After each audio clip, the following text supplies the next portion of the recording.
and welcome back to another episode of the Blackwatch Report. I'm your host, Thornrayne. With me tonight, we have a special guest. We're doing our first official Blizzard employee interview. We have Mr. Dan DJ Schmaltz. How do I say your last name? Is it It's McHugh? it's McHugh. McHugh? Yeah. And Mr. Kyle Wynn with us. How are you gentlemen doing this evening? We are doing great. Thank you guys for having me. Fantastic. I'm doing good. So, we're going to get right into this. It's a little bit later than we typically do. So, Kyle, why don't you start us off with our first question here for Dan? Yes, so our favorite go-to to start things out is to kind of get an idea of your gaming origin story. So what kind of games did you start out on? What eventually led you to being into the world of esports and Blizzard stuff? Okay. Yeah. So I grew up on old school Nintendo. I think the first Cool. games I was playing was like Kung Fu and like all the Mario's back then, um, N64, Sega, all that stuff. And I actually had some good friends that were competitive gamers. A friend of mine, Adam Mears, was a Tribes professional player, and he ended up working for the publisher that made that game, which was Hyra Studios, and that's how I got my foot in the door in the gaming industry. And yeah, I mean, I was leading that department by the time I left 3 years later on the esports side of things, and then I moved over to Blizzard. Cool. Cool. So, next one here. You're the product manager for Overwatch Esports. Can you tell Yeah, us kind of what that entails? yeah, yeah, sure.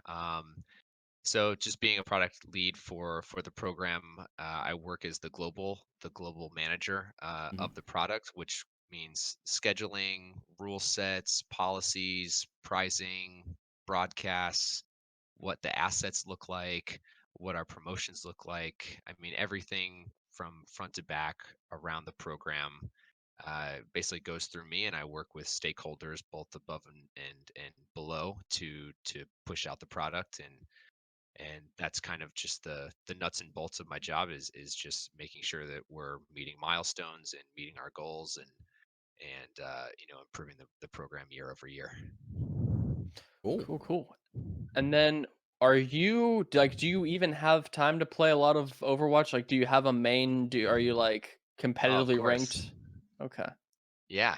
I play Overwatch quite a bit. I'm tank main, so Okay. Nice. Yep. Good man, good man. oh yeah. So Taking those cues down. I would say the tank I have the most amount of time is probably Diva, but I Okay. also play Good a man, good man. lot of Reinhardt and Orisa.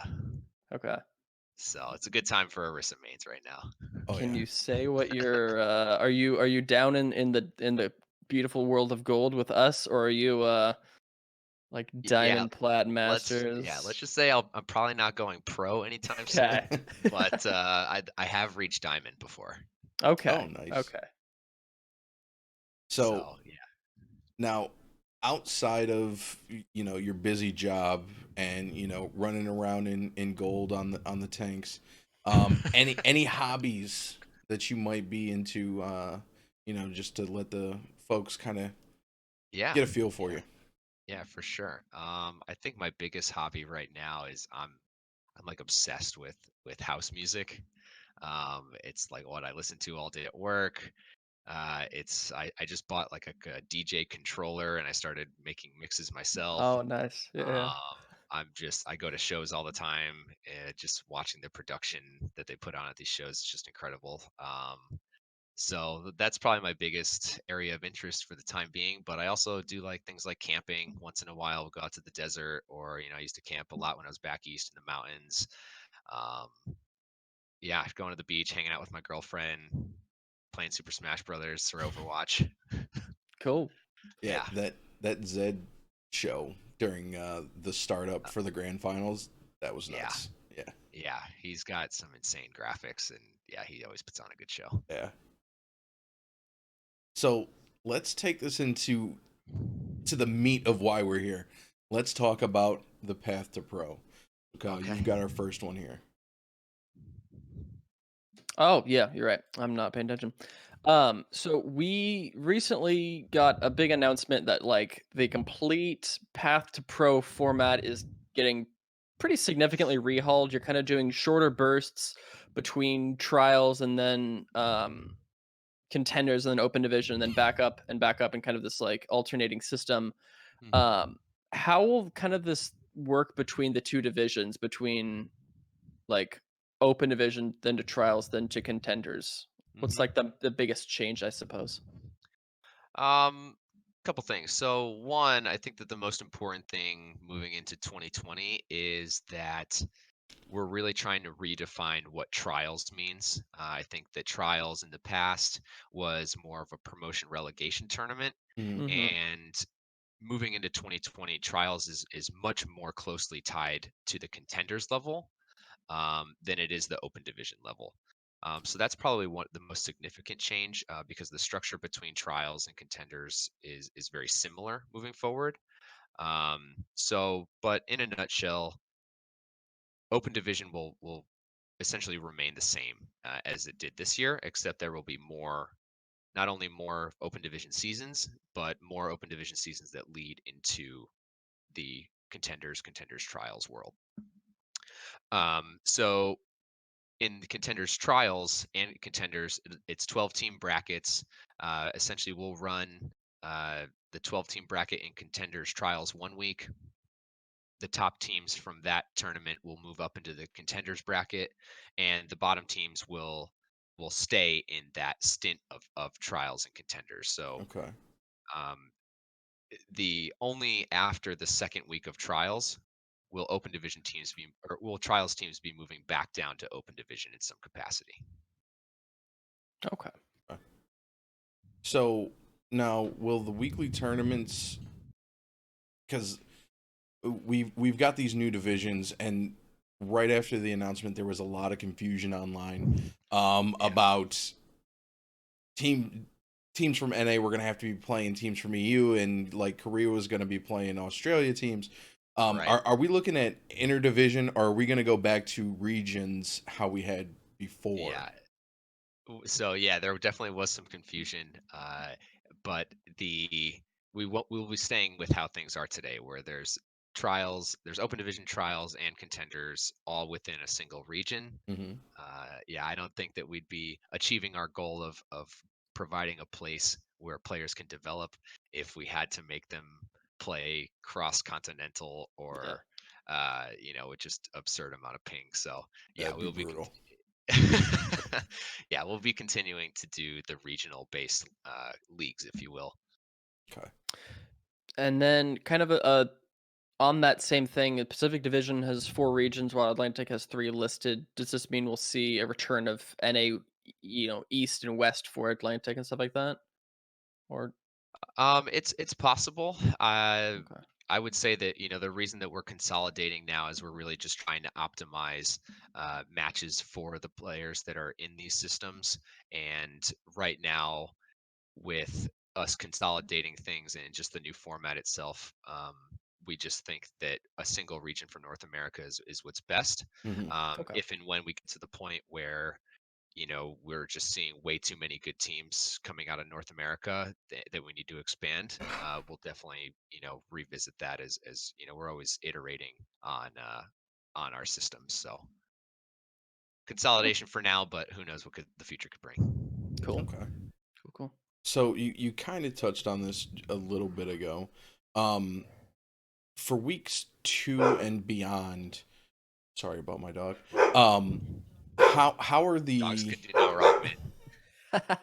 she's currently waking my son up because she's mad he's sleeping on the chair. 16-year-olds, they're great. For the weeks 2 and beyond, how will the open division teams be decided that are going to go up into trials to face off there? Yeah. Okay. So if we look at if there's 4 teams qualifying straight into contenders from 2019 Hmm. Hmm. and 4 teams qualifying into contenders trials from 2019, in most regions. North America is a bit of an oddity, um, but essentially we'll be qualifying X amount of teams to fill that number within the trials and contenders space up to 16. So there'll be 12 teams for the first trials tournament, and then the 4 teams that are waiting in the contenders bracket. So within that realm, there's 16 teams. Those 16 teams are locked for the first 2 weeks of trials and contenders. Okay. So after those 2 weeks, we'll have started another open division, and the current thinking. Well, I don't know if I can share this yet, actually, but anywho, what I can share is that the teams locked in for those first week of trials and contenders, they'll stay there for the next week of competition as well. Then we'll start moving teams back down in open division, and we'll just repeat the process again for weeks 3 and 4, and then the teams that have the most points will qualify for the regional playoffs. Okay. So it kind of sounds like instead of it being a full 10-week season for open division, kind of like how it was, or well, it was like I think 5 weeks or something like that. Um, it'll be more smaller sets of open divisions going up into trials, like 2.5, 3 weeks, basically. Um, so the open division seasons that we landed on are 6 weeks of Swiss play and then 1 week of playoffs, so 7 weeks total. So we're looking to do roughly 3 week breaks in between seasons, at least a 3 week break in between seasons of open division.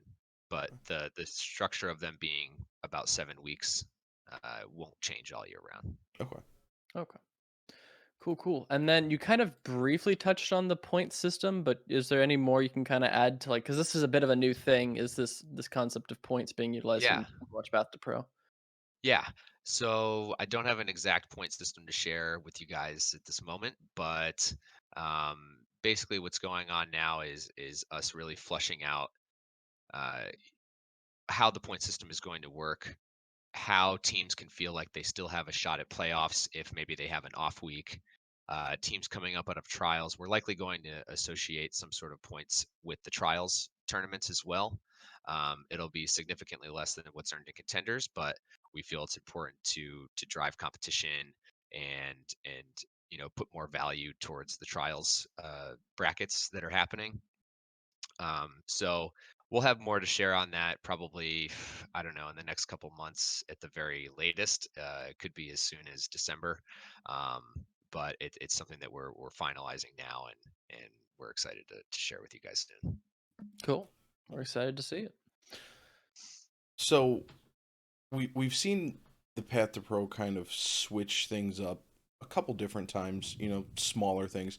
This is a pretty large switch up, going from kind of a league format to a tournament format. What was the main driving factor in the switch? So I guess the main point of the switch was just putting our focus on development. Like I feel like contenders, at the heart of it, we're trying to develop players for the league. We're trying to develop coaches for the league, talent for the on-air talent for the league. How to produce content efficiently. We're really just that's the key. We kind of the word that drives the program. So when we looked at the league structure, there was a lot of times where maybe the teams weren't playing the best teams, and it kind of got stompy for a while. Hmm. We just felt that if there was a way where we could have the good teams playing the good teams, the middle of the pack Hmm. teams playing the middle of the pack teams, but still have those touch points with the tier above them more often, then that was really what made us agree to internally to make the change, because ultimately we felt it was a better development space for the teams that are trying to make their way into the Overwatch League. And I can definitely see that. Yeah. and looking at the responses from players and coaches on Twitter, they are really kind of vibing with the tournament format. They're digging that from what I saw. Hmm. Yeah.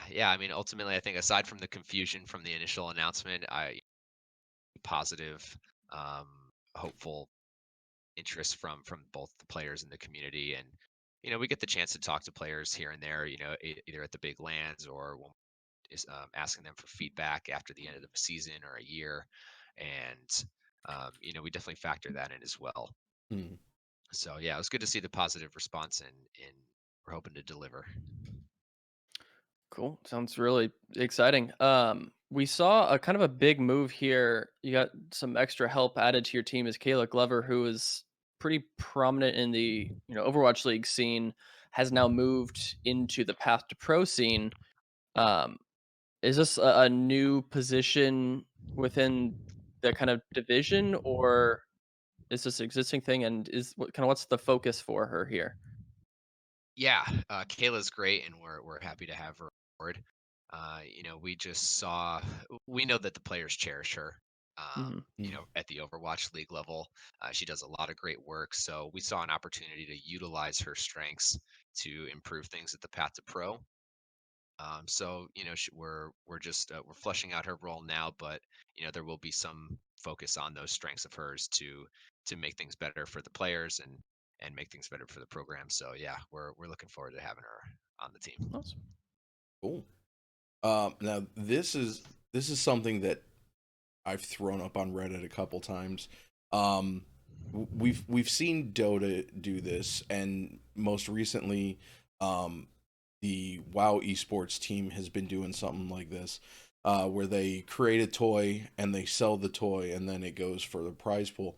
Has a structure like that been considered, talked about to kind of, help support tier 2, tier 3 a little bit more? Um and would, if not, would you guys ever consider something like that? I think that all options are on the table. For us, we've kind of just been developing the league over the past couple years. Not only keeping an eye on what works for us, but also what's been working for other people.